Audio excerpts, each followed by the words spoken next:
नमस्कार, मैं राजकुमार उप्पल प्रातः दर्पण न्यूज में आपका स्वागत करता हूं। और मैं राशि जैन। स्वागत है आपका बहुत बहुत हमारे खास शो जिसका नाम है द नेगेटिव पॉजिटिव शो। तो दोस्तों, जिस तरह से हम रोजाना आपको देश, दुनिया और आगरा शहर की तमाम खबरों के बारे में बताते हैं और साथ ही साथ ये भी बताते हैं कि किस अखबार ने उसको, किस खबर को किस प्रमुखता के साथ छापा है। तो शुरू करते हैं। सबसे पहले हम अमर उजाला में आज जो खबर छपी है, हाथरस कांड जिस तरह से कि पिछले काफ़ी दिनों से चर्चा में है, तो उसी से संबंधित खबर छापी है। राज, क्या बात है कि पहली खबर आई है और इतना बड़ा कांड जो भी हाथरस में होता है, पहली खबर हमारी इतनी बड़ी है। सुनते हैं क्या कुछ खास है इसमें। हाथरस कांड में पत्रकार समेत 4 के खिलाफ देशद्रोह का केस। तो पहली नज़र में तो ये इस तरह से लगता है कि जैसे लोकतंत्र के चौथे स्तंभ पर हमला है, लेकिन हकीकत में देखा जाए तो खबर कुछ और है, क्योंकि ये 4 जो पकड़े गए हैं ये केरल के पत्रकार हैं जो देश विरोधी एजेंडा चला रहे थे फेसबुक पर। इन्हें गिरफ्तार कर लिया गया है, जिनमें एक सिद्दीकी कप्पन है, दूसरे अतीक उर रहमान जो मुजफ्फरनगर के हैं, एक बहराइच के मसूद अहमद और रामपुर के आलम है। इन चारों को कल गिरफ्तार कर लिया गया। इन चारों पर आरोप है कि ये इंटरनेट प्लेटफॉर्म Card.co और वेबसाइट जस्टिस फॉर हाथरस का इस्तेमाल करके फंड इकट्ठा करने, दंगा कराने और जातीय हिंसा के लिए राज क्या बात है। मतलब इतना बड़ा कांड हुआ है, देश की बिटिया के साथ दुष्कर्म हुआ है और उसके बाद भी ये जो हमारे विरोधी हैं, ये जो दुष्कर्म जो लोग कर देते हैं उनके साथ उनका सपोर्ट करते हैं। ये लोग ऐसे लोग हैं और उसके बाद में भी इनको इस पूरे कांड पर भी फंड इकट्ठा करने का एक क्या बोल सकते हैं उसको कि एक मौका मिल गया। साजिश चल रही है। जिस तरह से कि आपको मालूम हो, पिछले दिनों सीए के विरोध में दिल्ली में शाहीन बाग में जिस तरह से धरना प्रदर्शन हुए और पूरी दिल्ली को एक दंगे की आग में झोंक दिया गया, तो उसके पीछे भी कहीं ना कहीं साजिश निकल कर आई, जिसमें काफ़ी लोगों को गिरफ्तार भी किया है। तो ये मौका देखते हैं कुछ ऐसे लोग, देश विरोधी लोग, कि किसी तरह से हमें मौका मिले और हम सरकार पर आरोप लगा सकें या फिर देश को जातीय दंगों में झोंक सकें। बिल्कुल। राज, अभी आपने बात की थी हाथरस कांड की, तो इसी विषय पर हमारे पास हिंदुस्तान अखबार में एक खबर छपी है जिसमें लिखा हुआ है कि पीड़िता के घर पर मेटल डिटेक्टर और सीसीटीवी कैमरा लगाकर जो है पीड़िता के परिवार को सिक्योरिटी दी गई है। कारण ये है कि किसी वजह से ये जो इतने सारे दंगे फसाद हो रहे हैं, इसी के चलते जो पीड़िता के परिवारजन हैं, जो परिजन हैं, उन्होंने कह दिया कि हम गांव छोड़ देंगे। राशि, जिस तरह से ये पिछले दिनों प्रकरण चला और उसके बाद में जिस तरह से बिटिया के परिजनों ने आरोप लगाए 4 आरोपियों पर, तो वो मामला अब सीधा कोर्ट के पास है और उसकी जांच भी चल रही है। लेकिन देखा जाए तो कहीं ना कहीं दूसरा पक्ष भी अब मजबूत होता बिल्कुल बिल्कुल। अभी इसमें लिखा हुआ है हमारे हिंदुस्तान अखबार में कि जो अखिलेश यादव हैं, उन्होंने कहा है कि यूपी में कहीं भी किसी भी क्षेत्र में बिटिया जो है वो सेफ नहीं है, सुरक्षित नहीं है। और इसी के चलते कांग्रेस पार्टी ने भी बोला है कि वेबसाइट पर उन्होंने ट्वीट किया हुआ है कि देश की बेटी सुरक्षित नहीं है। तो लगातार इसको लेकर आरोपी पक्ष की भी बैठकें चल रही थी, उनकी महापंचायतें हो रही थी गांव में। राज, मुझे लगता है कि ये सिर्फ एक मुद्दा बन गया है कि कैसे अपनी पार्टी को हाईलाइट किया जाए। जी, तो कहीं ना कहीं दूसरा पक्ष भी लड़की वालों पर आरोप लगा रहा है, और क्योंकि ये कहीं ना कहीं सीधा बचने का, जिस तरह से अब काफ़ी सारे ठाकुर जाति के लोग हैं या और कुछ, एक ही जातिवाद जो हमारे देश में ये बड़ा एक गहरा, एक कहा जाए कि जहर के रूप में एक हमारे देश में ये काम कर रहा है। क्योंकि जब भी कोई इस तरह का कांड होता है या कोई ऐसी घटना होती है तो उसको सीधा जाति से जोड़कर देखा जाता है और जाति से ही उसको फिर आगे निकाला जाता है। तो ये एक और खबर छपी है, वेबसाइट के जरिए दुष्प्रचार कर युवाओं में भड़का रहे थे राष्ट्र विरोधी भावनाएं। ये जो मार्ट टोल प्लाजा से गिरफ्तार किए गए हैं 4 युवक, इन पर राष्ट्र विरोधी भावनाएं भड़काने का आरोप लगा है और हिंसा फैलाने का आरोप लगा है इन पर। जिस तरह से पिछले दिनों काफ़ी कुछ हुआ हाथरस में, विरोधी दलों ने भी वहाँ पर, विपक्षी दलों के नेताओं ने भी वहाँ जाने की कोशिश की और उसके बावजूद काफ़ी सारा अमला वहाँ पर लगाना पड़ा, पुलिस काफ़ी लगानी पड़ी और अब तक वहाँ पर माहौल गर्मा रहा है। तो इसको लेकर कहीं ना कहीं जो विपक्षी दल हैं या फिर ये कहें जो देश विरोधी लोग हैं वो मौका देखते हैं, ताक में रहते हैं कि कहीं ऐसा कुछ हो और हमें आग लगाने का मौका मिले। राज क्या है ना, अब 2022 के चुनाव जो है सर पर खड़े हैं जी। तो ये जो विपक्षी जो पार्टीज हैं इनको मौका मिल गया है कि कहीं ना कहीं से वोट्स तो उनको कलेक्ट करने हैं, इकट्ठा करने हैं वोट, तभी इनकी सत्ता देश में अब राज कर पाएगी। तो ये मुझे लगता है कि ये जो आग लगी है अभी जो हाथरस कांड से, ये सब इसकी चिंगारी में सब अपने आप को बस धो रहे हैं, जिससे उनके पास इसी के जरिए वोट का जो है भरनामा हो जाए, भर जाए उनके पास वोट्स। लेकिन ये काफ़ी गलत है। राशि, जैसा कि मैंने आपसे कहा था कि पिछले दिनों जो सीए कांड हुआ था और उसमें को लेकर दिल्ली में जो दंगे हुए थे, शाहीन बाग में जो धरना प्रदर्शन हुआ था, उसमें एक कांग्रेस नेता, एक नहीं बल्कि कुछ कांग्रेस नेताओं और आम आदमी पार्टी के नेताओं का हाथ था। उन्हें गिरफ्तार भी किया गया, उनसे पूछताछ भी की चल रही है और अभी कुछ लोग जेल में भी हैं। इस जो हाथरस कांड हुआ है इसमें भी इसका कनेक्शन कांग्रेस नेता से निकला है। कांग्रेस नेता ने जातीय दंगा भड़काने के लिए मांगे 5 से 6 लाख रुपए, केस दर्ज। एक चैनल के स्टिंग ऑपरेशन में फंसे वरिष्ठ कांग्रेसी शिवराज जीवन बोले, मुझे फंसाने की गहरी साजिश हो रही है, जांच होनी चाहिए। जब फंस जाते हैं तो उसके बाद फिर साजिश नजर आती है। और फिर ऐसे राज एक बात और थोड़ी विचित्र लगती है कि गलत होने के बावजूद आप इतने श्योरिटी के साथ कैसे कह देते कि यह जांच करिए। नहीं, वीडियो में साफ साफ दिखाया गया है कि आप जो शिवराज सिंह है वो सामने वाले किसी व्यक्ति से कह रहे हैं कि आप मुझे 5 से 6 लाख रुपए दिलवा दीजिए, दंगा तो मैं करवा दूंगा। अरे वाह। आप स्पष्ट अपने मुंह से कह रहे हैं। आपको याद हो तो पिछले दिनों कांग्रेस जिलाध्यक्ष पर भी एक आरोप लगे थे कि उन्होंने टोरेंट पावर से कुछ पैसे मांगे और उसका एक वीडियो भी सामने वीडियो वायरल हुआ है जी, जिसमें स्पष्ट ये दिखाई दे रहा था कि कांग्रेस जिलाध्यक्ष बैठे हैं और उनके साथ एक उनकी पार्टी का एक और पदाधिकारी है, साथ में ही एक टोरेंट पावर का अधिकारी बैठा हुआ और उनके बीच में पैसे के लेन देन की बात चल रही है जिसमें 5 लाख रुपए की बात हुई है। तो ये स्पष्ट अपने मुंह से कह रहे हैं, सब कुछ रिकॉर्ड है, लेकिन फिर भी उसके बाद कहते हैं ना कि चिकने घड़े पर पानी का कोई असर नहीं होता। बिल्कुल। तो वो ही कहीं ना कहीं हमारे देश के नेता चिकने घड़े बन चुके हैं, जिन पर कितना भी आरोप लगा लो, कितना भी उन्हें गरिया लो, लेकिन कोई असर नहीं है, कोई असर नहीं पड़ता। राज, एक बात बहुत अच्छी लगती है कि जैसे जैसे टेक्नोलॉजी बढ़ रही है, डेवलप हो रही है, इसी के साथ में जो सोशल नेटवर्किंग साइट का जो मसला हम देख रहे हैं कि कोई भी बात होती है और वीडियो तुरंत वायरल हो जाता है, तो सबसे अच्छी बात लगती है कि जो टेक्नोलॉजी इंक्रीज हो रही है, डेवलप हो रही है, इसी के साथ साथ अभी जो 2G, 3G और 4G तक का जमाना था, अब वो जल्दी 4G से 5G में भी ट्रांसफर होने वाला है। हम आपको बताते हैं, खुशी की बात है लड़के लड़कियों के लिए, खासतौर से जो इसका इस्तेमाल करते हैं। चलिए, आपको तो अब बटन दबाने की देर है बस। राज जी बिल्कुल, राज आप बिल्कुल सही कह रहे हैं कि जो लोग वीडियो कॉल में जिनके नेटवर्क्स में बफरिंग होती थी, सर्कल घूमता रहता था, उनके लिए सबसे अच्छी खबर ये है कि ये 5G बहुत जल्द भारत में आने वाला है और इसी विषय पर भारत और जापान में 5G को लेकर काफ़ी सारी चर्चाएं हो रही हैं और कई सारे मुद्दों पर बात की गई है। जो ओवरसीज़ का जो बिजनेस होता है, 7 समुंदर पार से जो सामान का आदान प्रदान होता है, ट्रांसपोर्टेशंस होता है, इन सबको भी काफ़ी हेल्प मिलेगी क्योंकि ज़माना अब फिर से और डेवलप हो गया है। 5G आएगा तो जाहिर है कुछ ना कुछ अच्छे अवसर मिलेंगे और मुझे लगता है कि इससे हमारे जो टेक्नोलॉजी डिपार्टमेंट है उसमें भी काफ़ी खासा कुछ अच्छा प्रॉफिट हमें गेन होगा। तो चलिए इंतज़ार करिए कोरोना काल के बीच 5G का। तो जैसा कि प्रदेश में महिला उत्पीड़न और अपराधों की बात चल रही थी और जिस तरह से महिला उत्पीड़न का ग्राफ लगातार बढ़ रहा है, हालांकि मुख्यमंत्री योगी आदित्यनाथ इसके लिए काफ़ी सख्त हैं और उन्होंने अधिकारियों को काफ़ी इसके लिए निर्देशित भी किया हुआ है और साथ ही साथ में एक कड़ा संदेश भी दे रखा है कि जो भी महिला अपराधों में शामिल होगा या महिला उत्पीड़न में शामिल होगा उसे भी किसी भी तरीके से बख्शा नहीं जाएगा।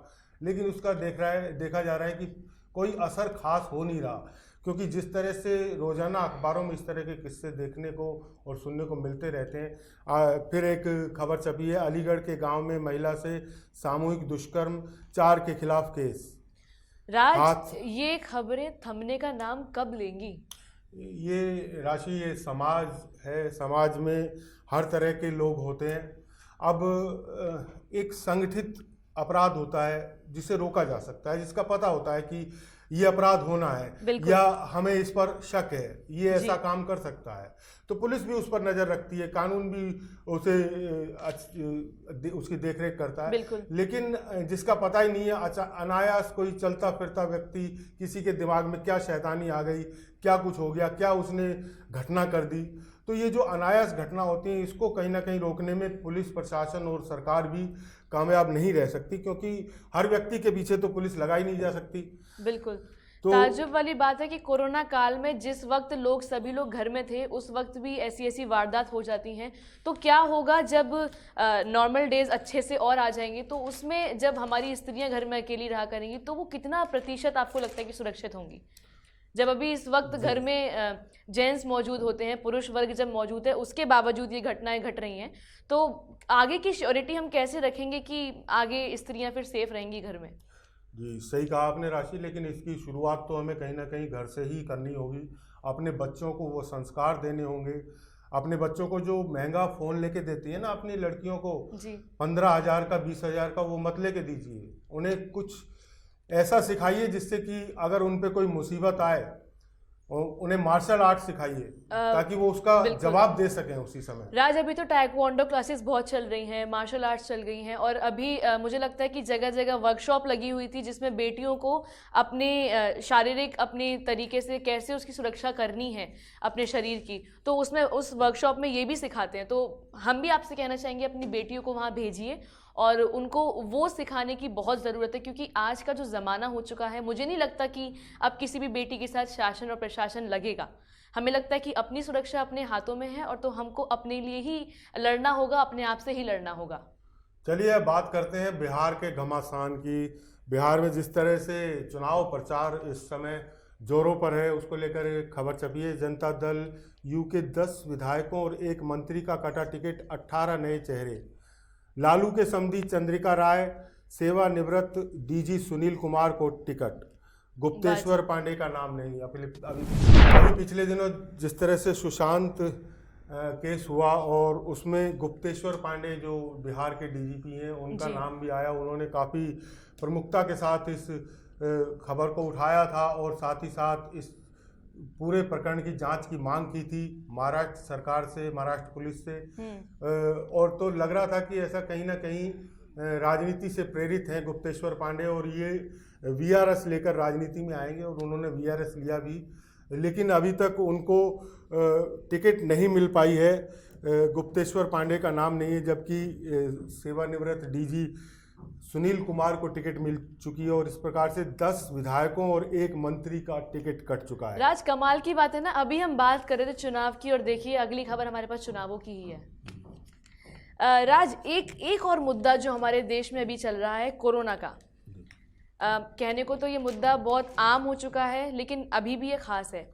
दर्शकों, मैं आपको बता दूं, ये बात कई सारे लोग कह चुके हैं कि थोड़ा सा बुखार, राज आजकल थोड़ा सा बुखार आ जाता है तो इंसान के जो माइंड में सबसे पहला शक होता है कि कहीं हमें कोरोना तो नहीं। बिल्कुल बिल्कुल, लेकिन आपको बिल्कुल घबराने की जरूरत नहीं, क्योंकि इस तरह के वायरल ऐसे मौसम में अक्सर होते रहते हैं। अगर आपको खांसी जुकाम है या फिर बुखार है, तो अगर आपको ऐसा शक हो रहा है कि आपको कोरोना है, तो इसके टेस्ट का सबसे एक आसान सा तरीका है कि आप किसी चीज को टेस्ट कीजिए। अगर आपको स्वाद आ रहा है, और स्मेल का भी बताया गया है, स्मेल दूसरा है स्मेल, किसी चीज को लेकर स्मेल कीजिए। दर्शकों, तो इसका मतलब ये है कि अगर आपकी स्वाद लेने की क्षमता और सूंघने की क्षमता, अगर आपको लगता है कहीं भी कि वो फीकी पड़ रही है, अगर आपको लगता है, अगर आपको लगता है कि आप सूंघ रहे हैं लेकिन आपको अच्छी सी उसकी दुर्गंध या सुगंध का आपको एहसास नहीं हो रहा, तो इसका मतलब कहीं ना कहीं आप कोरोना के शिकार हो रहे हैं। लेकिन हल्का सा बुखार आने पर ये गलत है कि आप तुरंत कोरोना की जांच पे चले जाते हैं। अभी इन दिनों इसमें हमारे पास हिंदुस्तान में ये खबर छपी है कि इन दिनों मच्छरों की वजह से डेंगू भी फैला हुआ है, जिसके भी लक्षण बुखार, सर्दी, खांसी, जुकाम होते हैं। इन दिनों यूरिन इन्फेक्शन, टाइफाइड, मलेरिया, पथरी, ये सब भी बुखार के और सर्दी जुकाम के ये लक्षण हैं। तो इन सबको आप एकदम से डॉक्टर के पास कंसल्ट करने से पहले खुद जांचें, घर में काढ़ा पिएं। अगर आपको लगता है कि आपको सर्दी जुकाम है, बुखार आ रहा बार बार, तो घर के पहले घरेलू उपचार करें, क्योंकि हमारी जो आयुर्वेदिक, हमारे जो पहले की जो लोग पीढ़ी जो थी वो बताती थी कि घर के उपचार से ही इंसान जल्दी तंदुरुस्त और दुरुस्त हो जाता है, मुझे लगता है। तो पहले घर में माँ के बनाए हुए काढ़े को पिए, सेवन करें, उसका कड़वा ज़रूर होता है लेकिन फ़ायदेमंद होता है। जी हाँ, आप रोज़ ही सुनते और देखते होंगे सोशल मीडिया पर भी दादी के नुस्खे और इस तरह की कई चीज़ें चलती रहती है। और कहीं ना कहीं जो आयुर्वेद है वो हमारे जीवन का भी आधार है, भारतीय जीवन का। बिल्कुल। और कहीं ना कहीं जुड़ा हुआ है। हमारे जो पहले लोग होते थे वो अंग्रेजी दवाइयों पर नहीं रहते थे, वो इसी तरह की उनकी घरेलू उपचार। इम्यूनिटी भी काफ़ी अच्छी होती थी, जी, इसीलिए जी। स्ट्रांग होती थी। राज, और वो बात सुनिए ना आपने कि अगर गुरु और जो दवाई है दोनों मीठी हो गई तो असर नहीं करती। हाँ, तो बिल्कुल काढ़ा सही। कड़वा जरूर होता है लेकिन फायदेमंद बहुत है आपकी सेहत के लिए। ये कोरोना से संबंधित एक और खबर है। यूपी कोरोना से भदोही के सीडीओ समेत 47 की मौत। प्रदेश में बुधवार को कोरोना के 3,561 नए मरीज सामने आए हैं। वहीं बीते 24 घंटे में भदोही के मुख्य विकास अधिकारी विवेक त्रिपाठी समेत कोरोना ने 47 लोगों की जान ले ली। तो कुल मिलाकर देखा जा रहा है कि कोरोना किसी को नहीं छोड़ रहा, चाहे वो सरकारी कार्यालय हो, चाहे वो राजनीति का अखाड़ा हो, बिल्कुल। चाहे वो व्यापारी हो, चाहे वो शासन निचला तबका प्रशासन हो, का हो। कोई भी हो। बिल्कुल बिल्कुल। और बढ़ता जा रहा है लगातार। लेकिन देखा ये गया है कि शायद लोगों का डर, जिस हिसाब से कोरोना बढ़ रहा है, लोगों का डर कम हो रहा है, क्योंकि इसमें अब जो डेथ रेशियो है वो भी कम है।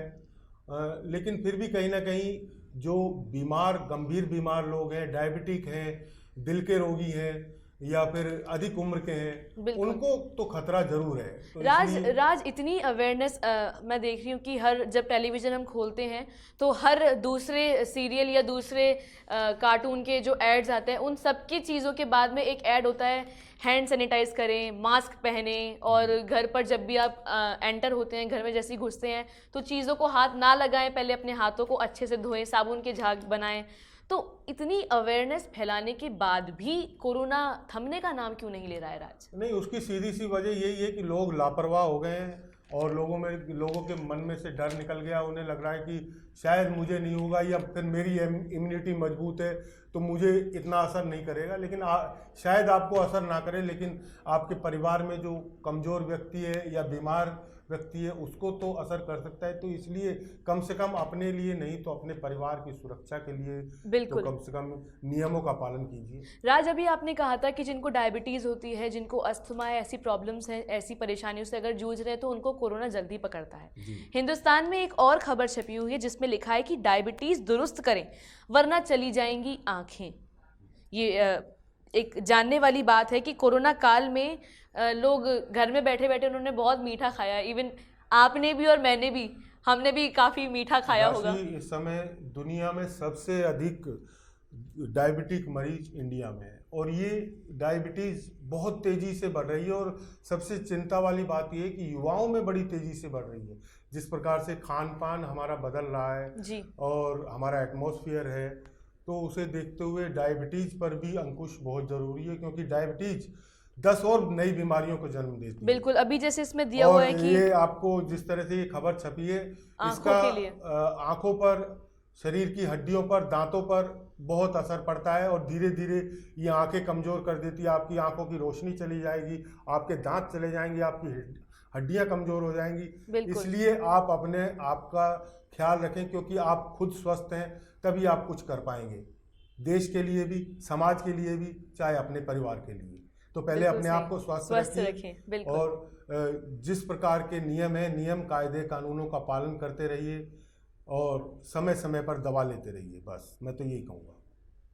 खाने पीने का ध्यान रखना है और अपनी सेहत की सुरक्षा स्वयं करनी है। घर में घुसने से पहले अगर कोरोना का देखा जाए तो घर में जब आप एंटर करें चीज़ों को हाथ ना लगाएं, बच्चों से ना मिलें। अपने घर में जाते ही सबसे पहले अपने बैग को रखें, सामान को एक तरफ रखें, उसके बाद जाकर के अपने वॉश बेसिन पे अपने हाथ को धोएं और अच्छे से उसके बाद अपने फैमिली मेम्बर से मिलें। इससे हम कोरोना को भी रोक पाएंगे और साथ में जो परेशानियां हमारे नॉर्मली हो जाती हैं हमें कि आज खांसी, जुकाम, बुखार, डायबिटीज़ एंड ऑल, ये सब जो चीज़ें होती रहती हैं उसमें भी हम कई हद तक बचाव भी कर सकते हैं।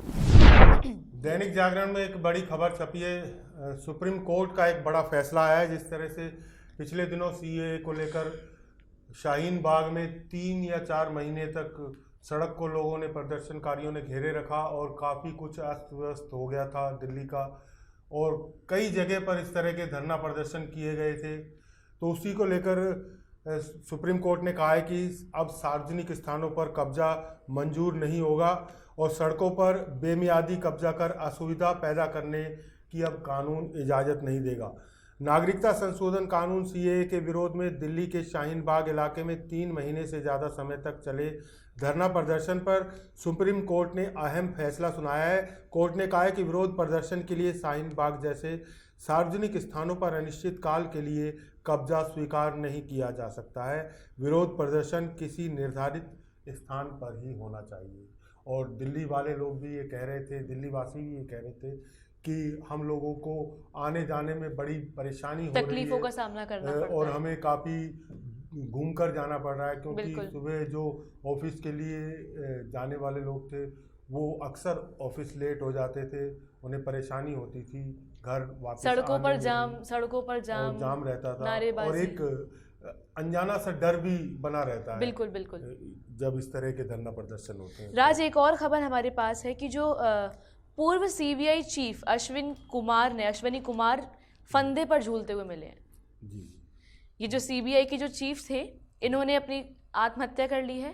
कारण बताया जा रहा है कि सीबीआई के पूर्व निदेशक अश्विन कुमार को नागालैंड के राज्यपाल बनाए जाने पर वर्ष 2013 में विवाद खड़ा हो गया था और इनके जो घटना स्थल है वहाँ से एक सुसाइड नोट बरामद हुआ है और उन्होंने लिखा है कि जिंदगी से तंग आकर अगली यात्रा पर निकल रहा हूँ।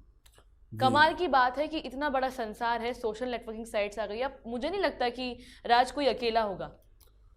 नहीं राशि, ऐसा भी है कि जिस तरह से दौर चल रहा है, बिल्कुल। उसमें कहीं ना कहीं इंसान अकेला भी पड़ गया है, क्योंकि बिजी ज़्यादा हो गए लोग। हम घर की बात करें तो घर में भी शायद हम लोग काम पर निकल आते हैं, और आजकल तो लेडीज़ भी मोस्टली काम पर जाती हैं। हाँ, सभी ज़्यादातर। तो एक बिजनेस आ गई है, हम परिवार को समय नहीं दे पाते हैं, अपने बच्चों से बात नहीं कर पाते हैं। राज, लेकिन इन दिनों आत्महत्या के, खुदकुशी के मामले बहुत सामने आ रहे हैं। अभी पिछला केस जो बहुत ज़्यादा हाईलाइट रहा था, एक मुद्दा था जिसमें सुशांत सिंह राजपूत ने भी आत्महत्या कर ली थी, लेकिन हालांकि अभी तक ये सामने नहीं आया कि आत्महत्या थी या मर्डर था। इस केस का भी खुलासा नहीं हुआ है। लेकिन नहीं, ये एम्स ने इसकी पुष्टि कर दी है कि सुशांत सिंह ने आत्महत्या ही की थी। ओके। एक और खबर आत्महत्या से संबंधित, खंदौली में दबिश से डरे आलू व्यापारी ने की खुदकुशी। अब तक किसान कर रहे थे, अब व्यापारी भी शुरू हो गए हैं आत्महत्या के लिए। पुलिस की दबिश से डरे खेरिया गांव के एक आलू व्यापारी ने जान दे दी। चंदौसी पुलिस ने धोखाधड़ी के मामले में मंगलवार रात उसके घर पर दबिश दी थी। पुलिस व्यापारी के न मिलने पर उसके 2 भाइयों को उठाकर ले गई थी। बुधवार सुबह व्यापारी का शव हाई टेंशन लाइन के खंभे से लटका मिला।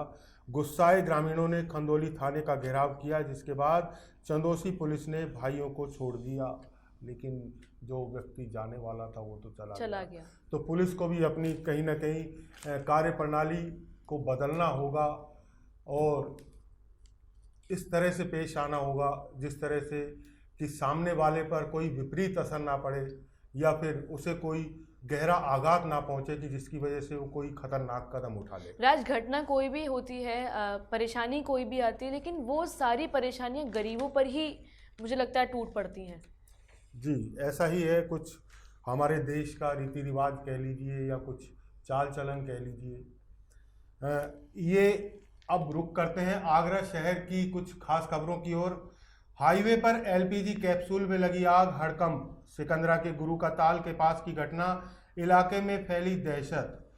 कैप्सूल में थी 18 टन गैस, ट्रैफिक को किया गया डाइवर्ट। सोचिए, कितना बड़ा हादसा, भयानक हादसा होगा। जी, अगर ये कहीं ऐसी जगह पर होता जहां ट्रैफिक रुका हुआ होता या जाम होता और ऐसी जगह पर अगर आग लग जाती तो सोचिए कितनी गाड़ियां उसकी चपेट में आती और कितना नुकसान होता।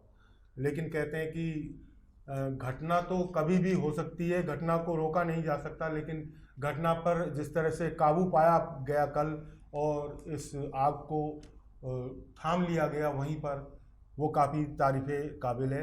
हाईवे पर गुरुद्वारा गुरु का ताल के पास बुधवार को लिक्विड पेट्रोलियम गैस कैप्सूल के चालक केबिन में आग लग गई। चालक ने पहले तो आग पर काबू करने का प्रयास किया। आग बढ़ती देख वह भाग खड़ा हुआ। फायर ब्रिगेड की 6 दमकलों ने करीब 1 घंटे कोशिश के बाद आग पर काबू पाया। ये इसी के साथ एक इसकी संबंधित छोटी खबर और छपी है। कैप्सूल में विस्फोट होने पर कई किलोमीटर तक मचती तबाही। आप देखिए कि वो केवल केबिन में ही आग लगी थी। अगर वो आग जो लिक्विड पेट्रोलियम था उस तक पहुंच जाती तो कितनी तबाही होती।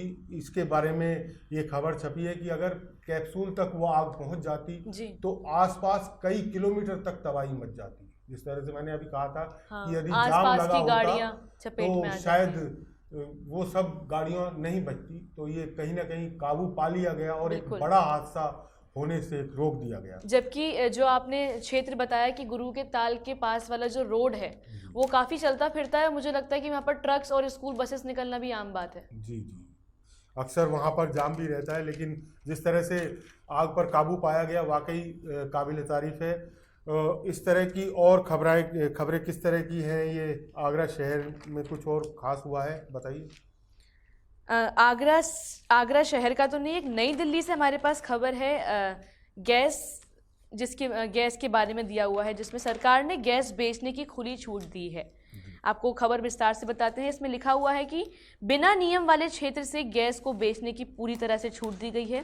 रिलायंस इंडस्ट्रीज जैसी कंपनियों को फ़ायदा होगा। मतलब अब सरकार ने गैस को बेचने की खुली छूट दे दी है। अभी तक जहाँ पर मुझे लगता है कि सिलेंडर चोरी करने को लेकर भी एक बड़ा मुकदमा दर्ज हो जाता था, लेकिन अभी गैस को खुली छूट देने की मंजूरी दी है। अभी इसमें बताया गया कि सरकार ने 2016 से लेकर 2019 के बीच सभी क्षेत्रों को मूल्य तय करने की आज़ादी दे दी थी। हालांकि तेल एवं प्राकृतिक गैस निगम और ऑयल इंडिया लिमिटेड को नामांकन आधार पर दिए गए क्षेत्रों को इसमें शामिल नहीं किया गया था। अमर उजाला में एक खबर और छपी है जी। रिश्तों का खून, 9 माह में 76 हत्या, 70% में करीबी ही कातिल। तो ये एक कहीं ना कहीं जो हमारे समाज में रिश्तों पर जो असर पड़ रहा है उसको लेकर एक खबर छापी गई है। ताजनगरी में इस साल सितंबर तक 76 हत्याएं हो चुकी हैं। इनमें 70% में कातिल परिजन, रिश्तेदार या करीबी लोग रहे हैं। लॉकडाउन के दौरान लूट और चोरी में तो कमी आई, लेकिन हत्या में नहीं। लॉकडाउन खत्म होने के बाद भी इसमें कोई कमी नहीं आई है। कोरोना के संक्रमण के कारण मार्च, अप्रैल और मई में लॉकडाउन था। इसके बाद धीरे धीरे अनलॉक हुआ। अनलॉक के साथ अपराध का आंकड़ा भी बढ़ता गया, क्योंकि जिस तरह से बेरोजगारी और भुखमरी बढ़ रही है, रोजगार चौपट होते जा रहे हैं, तो कहीं ना कहीं अपराध बढ़ रहे हैं। क्योंकि व्यक्ति बेरोजगार हो गया है तो अब अपने और अपने परिवार के लिए कुछ ना कुछ तो उसे भरण पोषण करना पड़ेगा। तो वो गलत तरीकों का इस्तेमाल कर रहे हैं, चाहे वो चोरी चकारी हो, लूट हो, इस तरह की घटनाएं हो। तो ये घटनाएं समाज में बढ़ रही हैं। राज, एक और अच्छी खबर मैं आपको दूं कि अभी जो लाइमलाइट में जो चल रही थी रिया चक्रवर्ती की, वो ड्रग्स पैडलर हैं और वो ड्रग्स देती हैं, सेवन करती हैं, उसी के चलते एक हमारे पास खबर आई है कि रिया मादक पदार्थ की तस्कर नहीं है। ये बात कोर्ट ने खुद कही है। जी हाँ, बॉम्बे उच्च न्यायालय ने ये जो फैसला दिया है, रिया को ड्रग पैडलर्स के शक पर मुंबई पुलिस ने गिरफ्तार किया था।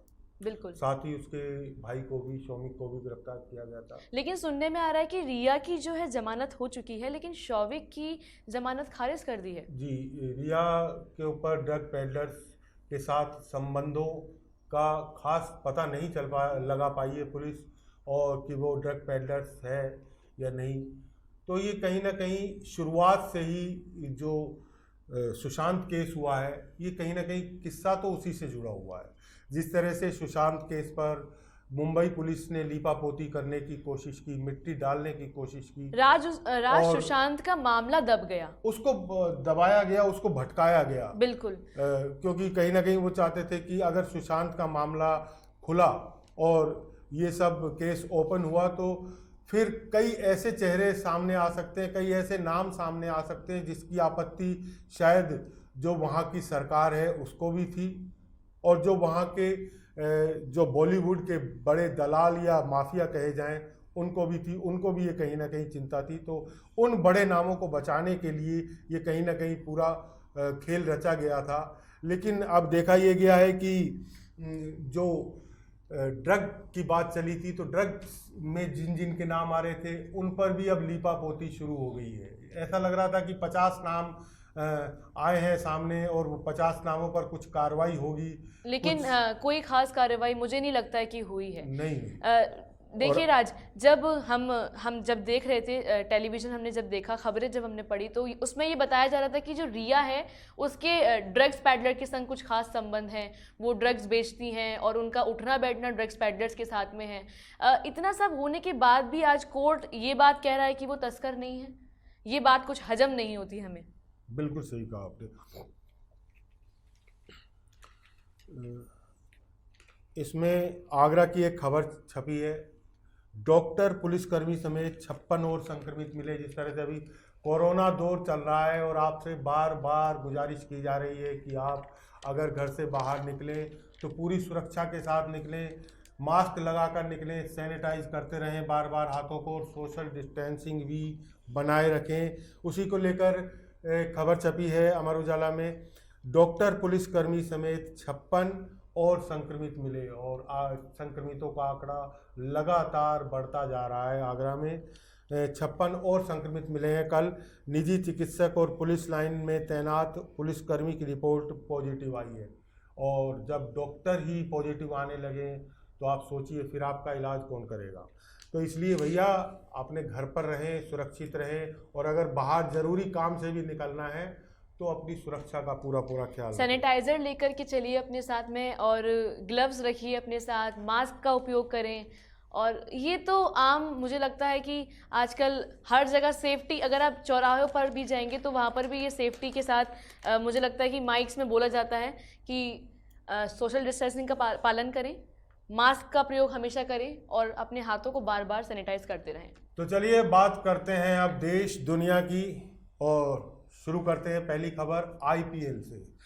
आईपीएल के बारे में आपको बता दें, सुपर किंग्स को हराकर कार्तिक की टीम ने पाई लय, और कोलकाता नाइट राइडर्स ने चेन्नई को 10 रन से दी शिकस्त। केकेआर के सलामी बल्लेबाज राहुल त्रिपाठी ने बनाए 81 रन। आपको बता दें कि अब तक जितने मैच खेल चुकी हैं जो टीमें, उनका क्या स्कोर है और कितने उनको अंक मिले हैं।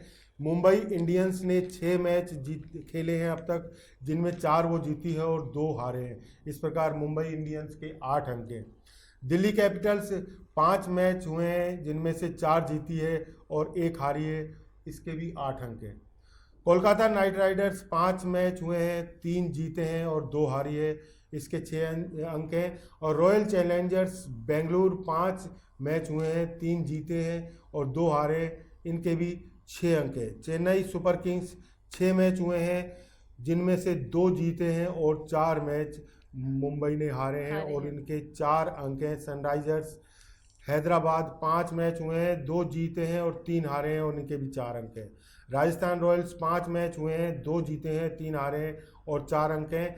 और किंग्स 11 पंजाब के 5 में से 1 ही मैच जीत पाई है किंग्स 11, और 4 मैच हार चुकी है। इस प्रकार मुंबई इंडियंस इस समय अंक तालिका में 4 मैच जीतकर 1488 अंकों के साथ टॉप पर है। क्या बात है। राज, आपको ये आईपीएल पसंद आता है क्या? मतलब मुझे लगता है कि आपको क्रिकेट में इंटरेस्ट है। जी बिल्कुल, इंटरेस्ट तो होना चाहिए खेलों में, लेकिन जो आईपीएल की आड़ में जो कुछ होता है, शायद सट्टेबाजी की मैं बात कर रहा हूँ, यही इसीलिए मैंने आपसे पूछा कि क्या आपको इंटरेस्ट है, क्योंकि आईपीएल का मुझे लगता है कि ये एक जरिया बन गया है धंधा करने का। सट्टा लगाया जाता है नंबर्स पर, और ये तय किया जाता है कि कौन सी टीम जीतेगी, कौन सी टीम हारेगी, उसके विषय पर फिर सट्टा लगाया जाता है। लोग इससे भी धंधा करने लग गए हैं। बड़े बड़े नहीं, मैं तो कई जगह पर देखता हूँ कि घरों में भी आपस में भी शर्तें लग जाती हैं। अरे वाह। ये टीम जीतेगी तो 100 रुपये, नहीं तो इस तरह की शर्तें ना लगाएं आप, गलत है ये। हमें कोई भी जीते कोई भी हारे, दोनों ही टीम हमारी हैं। बिल्कुल, आईपीएल की सभी टीमें हमारी हैं। क्योंकि ये टीमें हार जीत महत्व नहीं रखती इन टीमों में, जितना कि इन टीमों से खिलाड़ी जो निकल कर आते हैं, जो फिर बाद में हमारे देश के लिए खेलते हैं, तो वो एक ज़्यादा महत्व रखते हैं। तो इस चीज़ से दूर रहें, बचें, कोशिश करें कि किसी प्रकार की सट्टेबाजी ना हो और आप भी उससे दूर रहें। दर्शकों, खिलाड़ियों के खेल का महत्व समझें। सट्टेबाजी बेचारे वो खेलते हैं, हमारे खिलाड़ी क्रिकेटर्स खेलते हैं जी जान से, और आप उनके हारने और जीतने पे ये फैसला करते हैं कि आज कौन जीतेगा, किसको कितना पैसा मिलेगा। जी, इसी तरह से एक और खबर छपी है। मुठभेड़ बताएं। में हिजबुल के 3 आतंकी ढेर। शोपिया में 12 घंटे तक चली मुठभेड़। AK-47 राइफल व 2 पिस्तौलें बरामद। दक्षिण कश्मीर के शोपिया के जोनोपोरा के सुगन गांव में 12 घंटे तक मुठभेड़ चली है, जिसमें सुरक्षा बलों ने 3 आतंकवादियों को मार गिराया है। उनसे एक AK-47 राइफल और 2 पिस्तौलें भी बरामद हुई हैं। मारे गए जो आतंकी हैं उनके नाम सज्जादा अहमद, जुनैद राशिद और महराजुद्दीन हैं। ये तीनों के तीनों स्थानीय आतंकवादी हैं और हिजबुल मुजाहिदीन के लिए ये काम करते थे, जिन्हें सुरक्षा बलों ने ढेर कर दिया। तो देखा जा रहा है कि सुरक्षा बल इस समय कश्मीर में अपना काम बखूबी कर रहे हैं और आतंकवादी गुटों में पूरी तरह से इस समय खलबली मची हुई है, भगदड़ का माहौल है और उन्हें छुपने के लिए जगह नहीं मिल रही। तो इसी तरह से अगर ये सफाया होता रहा आतंकवादियों का, तो एक दिन फिर से कश्मीर स्वर्ग बन जाएगा। और जिस तरह से पहले कहा करते थे कि कश्मीर से बढ़कर कोई स्वर्ग नहीं है दुनिया में, तो शायद वही स्वर्ग दोबारा से लोगों को देखने को मिलेगा। कहा जाता था कि अगर दुनिया में कहीं जन्नत है तो सिर्फ यही है, यही है, यही है। दर्शकों, एक और बड़ी खबर हमारे पास है कि चीनी नहीं स्वदेशी CCTV कैमरा लाने की तैयारी। इसमें बताया जा रहा है कि राष्ट्रीय साइबर सुरक्षा समन्वय राजेश पंत ने बातचीत में चीनी CCTV कैमरों को सुरक्षा के लिहाज से बड़ा खतरा बताया है। उन्होंने कहा है कि CCTV कैमरे का डाटा इस्तेमाल करके हैकर्स उस जगह की संवेदनशील जानकारियां ले सकते हैं, इसलिए अब चीनी CCTV कैमरे को सब जगहों से हटाया जाएगा। बिल्कुल, चीनी चीज का तो कुछ भी चीज हो, सब चीजों का बहिष्कार होना चाहिए। राज, वो लाइन सुनी है ना, चाइना का आइटम जी, चले तो चांद तक, ना चले तो शाम तक। चांद तक तो मुश्किल ही चलता है, वो शाम तक ही होता है। चांद तक तो वैसे ही जोड़ दिया गया है। बिल्कुल। एक और दुनिया की खबर हम आपको बताते हैं। ट्रंप के कोरोना से उबरने तक नहीं होनी चाहिए दूसरी बहस। जिस तरह से आपको पता है कि हमारे जो सबसे शक्तिशाली विश्व के व्यक्ति हैं, राष्ट्रपति डोनाल्ड ट्रंप और उनकी पत्नी मेलेनिया, दोनों कोरोना से पीड़ित हैं इस समय और उनका इलाज चल रहा है। लेकिन इस बीच राष्ट्रपति चुनाव की भी वहाँ पर धुंधुभी बच चुकी है और 15 अक्टूबर को अब मियामी में दूसरी डिबेट होनी है राष्ट्रपति चुनाव की। लेकिन जो बिडेन है, जो उनके विपक्षी हैं, उनका ये कहना है कि ट्रंप जब तक कोरोना से नहीं उबर पाते हैं पूरी तरह से, तब तक दूसरी बहस नहीं करानी। पर ट्रंप, इसमें लिखा हुआ है कि ट्रंप बहस को बिल्कुल तैयार बैठे हुए हैं। बिल्कुल, वो तो हमेशा तैयार रहते हैं, ऐसी चीज़ों में बड़े आतुर रहते हैं। कोई भी काम हो, चाहे वो चाइना से हो, एक बहस का मुद्दा हो या फिर किसी से हमले की बात हो, तो वो देश के हमेशा तैयार रहते हैं। वो पूरे वर्ल्ड के राज सबसे ज़्यादा कहा जाता है कि शक्तिशाली जो राष्ट्रपति हैं वो डोनाल्ड ट्रंप का नाम काफ़ी मशहूर है।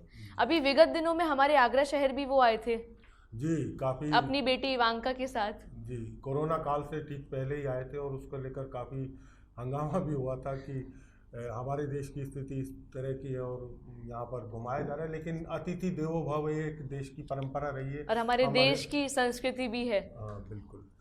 तो ये थी देश, दुनिया और आगरा शहर से जुड़ी प्रमुख खबरें। हम इसी तरह से आपके सामने हाजिर होते रहेंगे और आपको दिखाते रहेंगे कि किस अखबार ने किस खबर को किस प्रमुखता के साथ छापा है। इसी के साथ दीजिए हमें इजाज़त, फिर हाजिर होंगे आपके साथ। नमस्कार।